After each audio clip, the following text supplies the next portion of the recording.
Hello, my name's Josh, and welcome to your wake-up call. I'm going to discuss a couple of the big things that Rocket League players think about that really hurt them, and then I'm going to help you try to fix it. Hopefully you guys can find some helpful stuff with this video. If you guys find anything helpful, please like and subscribe, and leave a comment if you struggle with some of these mentalities as well. Something Rocket League players struggle with all the time is blaming their teammates immediately after anything bad happens. Yeah, teammates can be a big issue, and if you can't work well with other people and really mesh with a teammate, it's gonna be hard to win games. But if you're always just constantly blaming your teammate, you're not looking at yourself and what you could be doing better to help assist your teammate to be better. Some of the best athletes in professional sports are players that are considered to be able to rise up their entire team with them, not just people who are an individual great talent. You don't talk about how Tom Brady can throw the ball out of the freaking stadium and he can make any pass and do all this. No, he's a good leader. He gets his teammates motivated and keeps everybody accountable. He rises up the entire team to his standard. That could be applied to Rocket League. If your teammate is a little worse, if your teammate's not very good, likes to play defensive, if your teammate is ball chasing and likes to do certain things, utilize their talents and utilize what they like to do to help you win. Got a ball chasing teammate? Throw that ball off the back wall, let them go make a fast play. Got a teammate who likes to kind of sit back, go for more solo plays. Allow that teammate the opportunities to go for the ball and try to get confidence and try to make plays. Using teammates to their full potential is to be essential to ranking up if you're solo queuing. If you're playing with a friend, this is much easier. You already know what they're like. You already know what they want to do. Another thing that I feel like people really struggle with is they get tilted over things that just are completely out of their control. Whether it be teammates, whether it be getting paired up with opponents that are just much better than you. I mean, there's nothing you could do about that. But if you can just accept the fact that that's going to happen and maybe you lose a game, but like you don't let your emotional attitude just plummet because, oh, we played against some Smurfs, we played against these people who are way better than me, now I don't want to play, it sucks. You're like, you gotta be a little mentally tougher than that. A good concept that is used in sports psychology and in any sport out there is having a short memory. And yeah, some bad things are going to happen, but it's all dependent on how you bounce back versus letting it take over. There's going to be roller coasters in every game.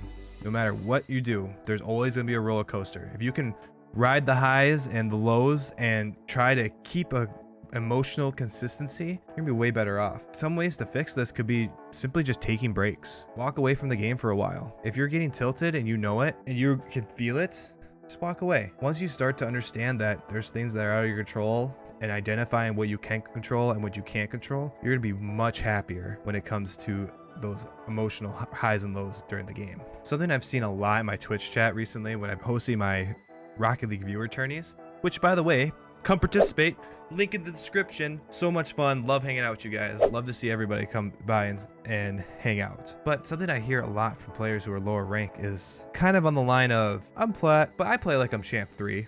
It's like, no you don't.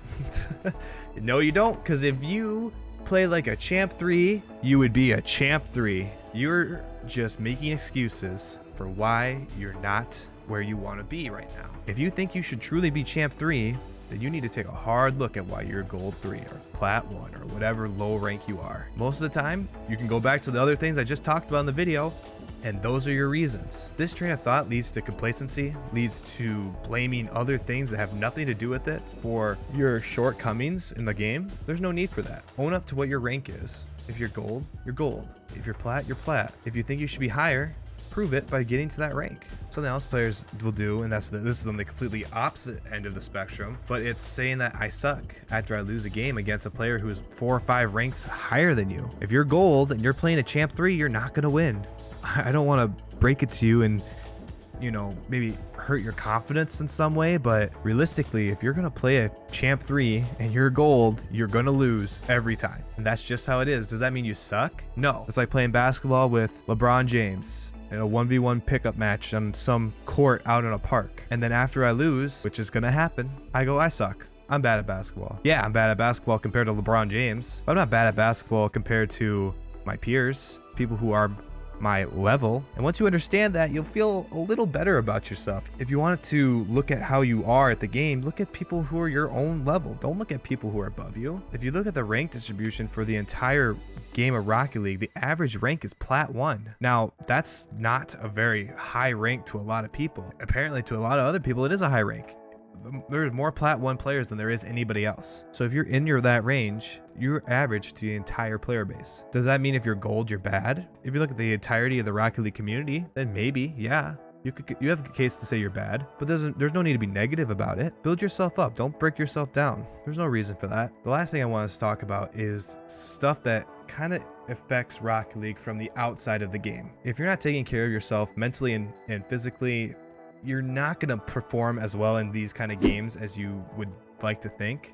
I know it's a video game, but when we're talking about quick reaction time tasks like this, having like a good night's sleep, eating healthy, exercising, all are important things that will help you gather that natural reaction time and natural abilities to play games better. There's a famous psychologist who has a theory called Maslow's hierarchy of needs. If you don't get your basic needs like shelter, food, things like that, you don't have time to do higher things such as working on your self-esteem, talking about your cognitive needs, your emotional needs. If you can't work your way up this pyramid to becoming healthy and meeting your needs, you're not going to be able to perform at something that's not necessarily a necessity like this game. So get a good night's sleep, go exercise, eat right, and come back and play the game when you're a little better mental state and you're not tired. Overall, this is just a game at the end of the day. If you're not planning on going pro and trying to make a living off this game, don't take it so seriously, guys. Just relax. Have fun. It's a game. It's a ridiculous game. You're in a car